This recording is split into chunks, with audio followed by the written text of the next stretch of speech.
Hey, What up? So we are DV, and today is January. No, I'm tripping. Today's February 3rd, 2025, and it's Monday. So yeah, shared vision. We go by DV. That's short for double vision. We are twins, identical twins. Now, as twins, yes, we may look alike, may look similar, but we've had our own paths in life and we have our own vision, but we also share the same vision in terms of goals and aspirations and dreams. We've always pretty much been very similar when it comes to that. So we shared the same vision essentially, and we pursued it, but in different ways. Go ahead. yeah, like we've always had the same vision, but the thing is, we've always chose either different paths to get to that same goal, right? Same goal, we'll say it like that, same goal, but different paths, right? So we always saw the goal, but we saw it from different lenses. We'll say we saw it from different aspects, different eyes, right? Right. We saw it from different way, which leads into the making of our second album, Bifocal, right? That we made on No Sleep Records. Not gonna get too much into this story right now about how we got up with No Sleep Records, but I will say our connection with No Sleep Records started from our first album, No Explanation. Yeah. Right? Right. Yeah, No Sleep Records was our first album deal, right? Because before that it was independent. But anyway, this album was made on No Sleep Records and was called Bifocal.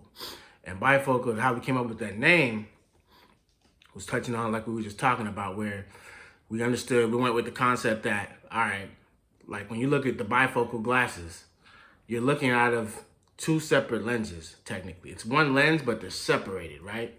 If you ever look through a bifocal glass, you got the lower lens part that has a different aspect. And you look at the other lens, it has a different aspect. Looking at the same thing, but you're looking at it from two different aspects, right? Closer and farther away, right? So it was split visions, technically. And that's kind of how our situation was. Same goal, different aspects, right? Different angles, say it like that. Yeah. So that's how we came up with the album title, Bifocal. Yeah. Because that's kind of where we were in our life. And that's kind of where we always are, really. Mm-hmm. But that's how we came up with Bifocal. And the album cover, for you that already know about it, let me know in the comments. You know, give us opinions on it. But for those that don't know about it, you can Google it, Bifocal by Double Vision. And like I said, it was made on No Sleep Records. And that album was a motherfucker. You know, it was a lot of learning stuff, a lot of new stuff that we had never dealt with before. Budgets, you know what I'm saying? Yeah. Dealing with press and all that kind of stuff.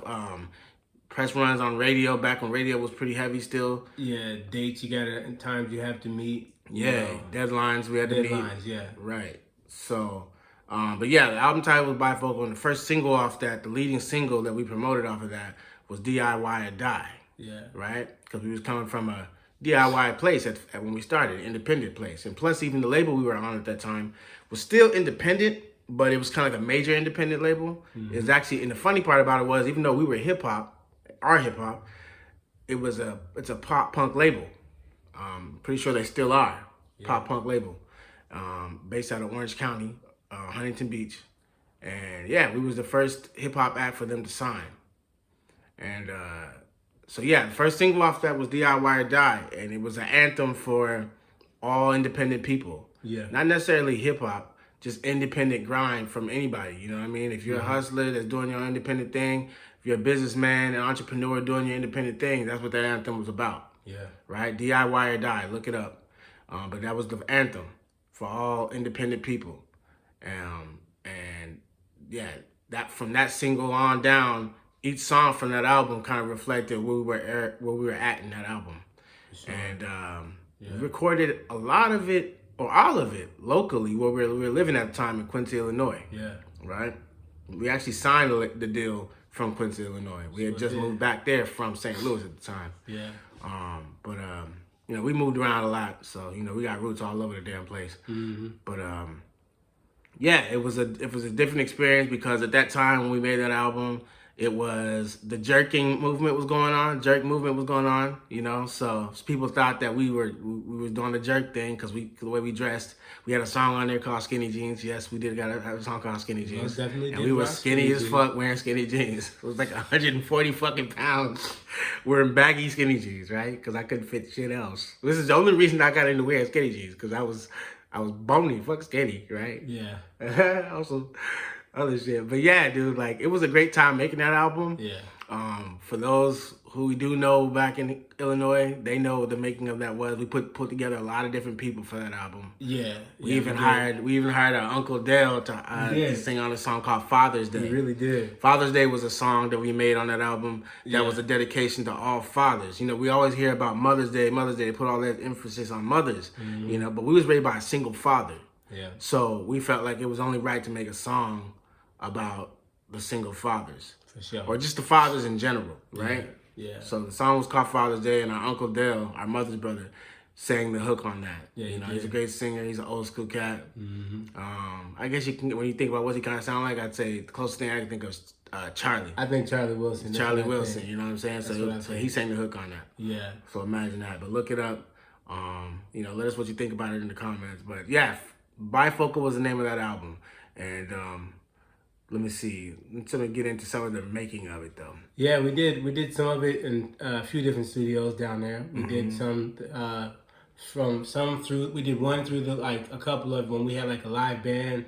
We actually had live instrumentation on a couple songs on that album too. What song was that? It was Rock Cats. For my Rock Cats. And then we also did that for there was another one too. I can't remember what it was for. But it was all a really fun experience, man. A lot of late nights, you know what I'm saying? A lot of late nights.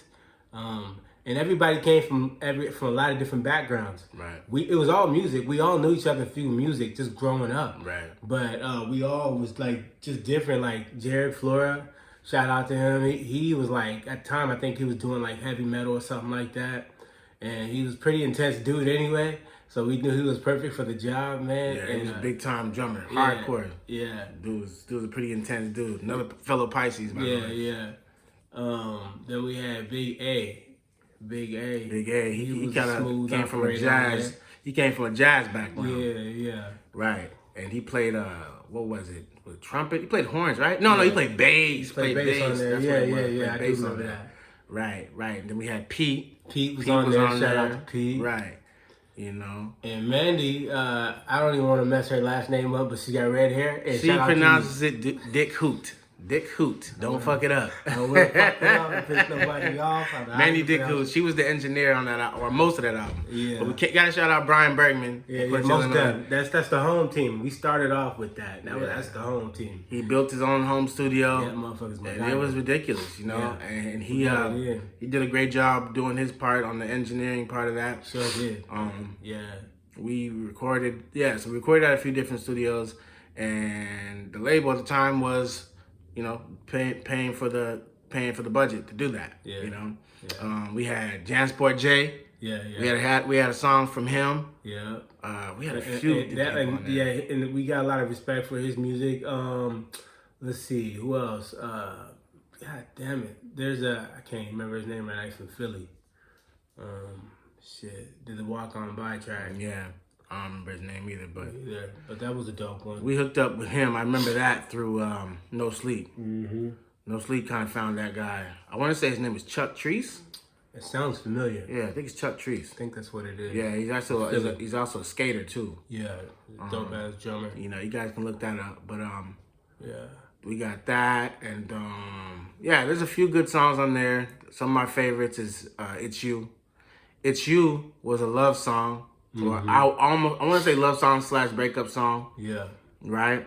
Yeah. And that was from a producer. I cannot recall his name right now, but he was out of St. Louis as well. Yeah. But the song was called "It's You." You guys can look that song up. "It's You" actually got licensed in a Korean movie called, I don't want to mess that name up either, but it was the word birthday in Korean. Yeah, that was translation. But you can look that up. Whatever the word birthday is in Korean, you can look that up. But our song "It's You" was played in a party. It was a party. Party scene. Yeah, it's a party scene, and Yeah. and that song played during that time where the guy was about to go talk to the girl. He was walking slowly across from her in the party to go talk to her, and they played that song, It's You.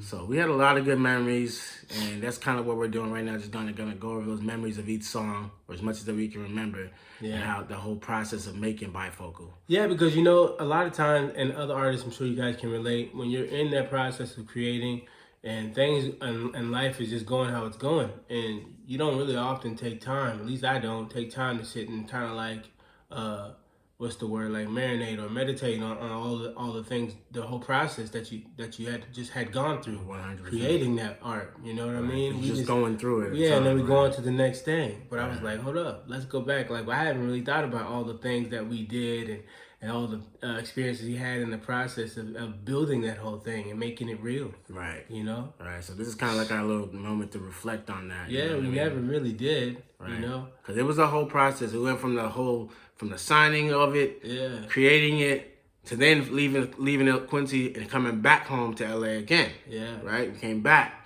to do the touring for it. Right? Met Chris Hansen from a time from No Sleep, met him, you know, and we kind of just built from there and made a new music family out here in LA. Yeah, man, it was go. We didn't really even do too much sitting around and waiting on too much. Everything was on the go. Right. Like, everything. I mean, good thing about that, we was always booking something, you know what I mean? Like, in every stop, we would take that opportunity to network and build some new business, you know? Oh, yeah. From LA all the way up to the Bay. To the Bay, yeah. Berkeley. Central we did California. we did a few out in Central Cal. We did some out in the Midwest, obviously. Yeah. We did a lot of touring out there. Never made it out east, though. Yeah. We still ain't did that. Right. But, yeah, Bifocal. And a lot of good songs on there. But the process is, so after we recorded it, turned the album in, we moved to LA, right? Straight from, I mean, we didn't really have a time to even readjust to get back home to LA. We had to readjust quick. You know what I mean? There really wasn't a lot of time to readjust. First, I think maybe within the first 3 days, we had a photo shoot. Yeah. I forgot what magazine at the time. I don't even know if the article ever even came out. But I remember the label sent over a photographer from Oceanside. I remember that. It was a female photographer, sent her over from Oceanside. Don't remember what magazine it was. But we took photos in Paramount. In Paramount? We were in Paramount. And we were in Paramount, and we took a bunch of photos around that area. And yeah. I kind of low-key remember that. A lot went on at that time, man. Yeah. Because like I said, it was from trying to balance out music, but at the same time, balance out our livelihood and life. Just moving back home to LA. We still new back to LA. And right. Shit, so it's like we know LA at the time, but we don't know LA because it's been so many years. We've been gone. Yeah. So, you know, it was kind of readjusting to that life. At the same time, trying to adjust to how to navigate as musicians, you know, with deadlines and whatnot. Yeah, so we did that. We ended up doing another magazine, Amp magazine at the time. Don't know if it's still around anymore, but it was an article that we did. We was one of 8. It was called 8 Bands You Should Know. Yeah. 8 Bands You Should Know. And we were the only hip hop guys in there. Yeah. But it was pretty cool. You know, it was a good look for us at the time. We had never been in a magazine at the time, other than we had interviews and stuff like that. I remember we did Midwest Leak that long time ago. But we had little small articles, but that was kind of a big look for us right there. It really was. Amp magazine. And so we had that. Yeah, we was doing a lot of press runs, you know what I mean? We were doing all that kind of stuff. That. Yeah, we did some radio stuff. A lot of meet and greets and shit. Yeah. A lot of that. But yeah, like Bifocal was a dope album, and the thing is that, like I said, it was coming. Each song was basically reflecting where he and I were in life at the time, but it was just from different aspects, you know. Yeah. So we had the same goal, but just from different aspects. Yeah, I mean, and that's essentially what the whole concept of the album and just even coming together and putting the whole project together. All of it itself, every step of the way was a new learning experience, a new learning curve to get around. Right. You know what I mean? We ran into plenty of obstacles, quote unquote obstacles, you know? Right. We learned a lot very, very fast in that process. But it was all about just sticking to the goal. You know, we all had life shit going on too. You know, but we, I think at the time I had a girlfriend. I'm pretty sure I had a girlfriend. Definitely had a girlfriend. Yeah, and then Yeah. you know, I had that trying to balance that out, but still trying to keep my mind focused. You know, in the here and now. You know, but my heart was there in that way. You know, but my music was also my heart too. Right. So that was a challenging thing to go through too. Speaking of that challenge, for you artists and musicians out there, musicians especially, let us know, how do you navigate through that kind of experience? When you're in like a relationship. When you're in a and love and relationship, shit, right? Because and then the you're on music the starts road. popping, you know, Yeah. how do you balance that out? Right. Because me, I stayed single for that reason. Yeah. For that reason specifically, I knew I could not hold down a relationship at the same time. Yeah. Be traveling all the time and, you know, being in the studio making music all the time. Because that was my love, first and foremost. That was my priority. Yeah. So I want to know, how do you guys deal with it? You know, leave some comments in the comment section. Let us know. Because I know I tried to. to, but I'm not, if anybody out there that can balance that out and do it well, shit, let me know, please. Because honestly, that's the reason why if I ever decide to get seriously into music again on a professional level, I've already decided that I'm not doing the touring. I'm not doing it. I have no desire. I'm not built for it. I have no desire to do that. Yeah. No, I'm more on some like behind the scenes shit now. Like not, I mean, like I don't mind performing, getting on camera and shit, but like I mean, and I'm talking about the type of shit, make shit move behind the scenes type shit. You know what I mean? Where the check really comes. Yeah. You know what I mean? We got some plans, but you know, it's a work in progress.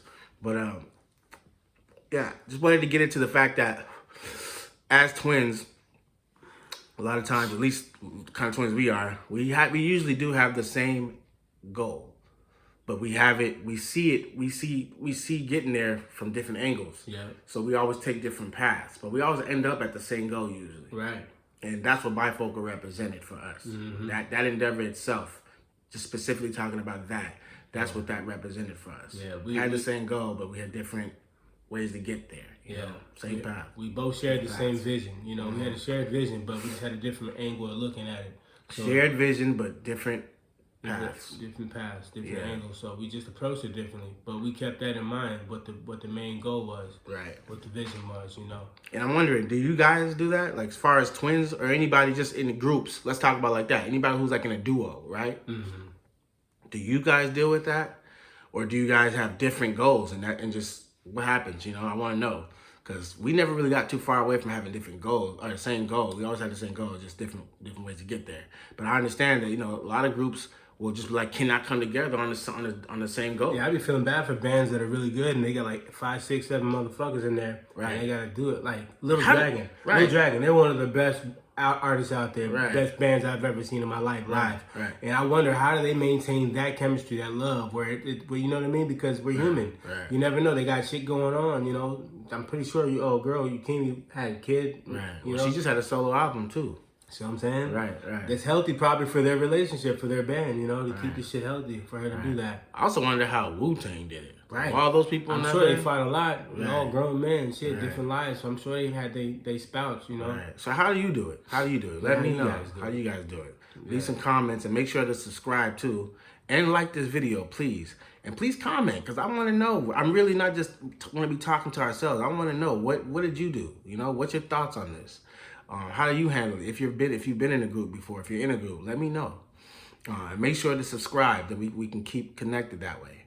But yeah, that's what this conversation was basically been about. Was just, we wanted to let you know the ins and the outs of that, the process of making that album. If you weren't familiar with it, now you are. Bifocal. And why we call it Bifocal, because we got a lot of bullshit slack on that. You know what I'm saying? Remember, we read a couple reviews on that back then, back when reviews mattered, and some of them said it was a gimmick. Bifocal. The album cover was us wearing a bifocal glass. I didn't even realize though, but see, naturally when we did that was the shot that we decided on. That was the cover for the album. It was already staggered like this. Right.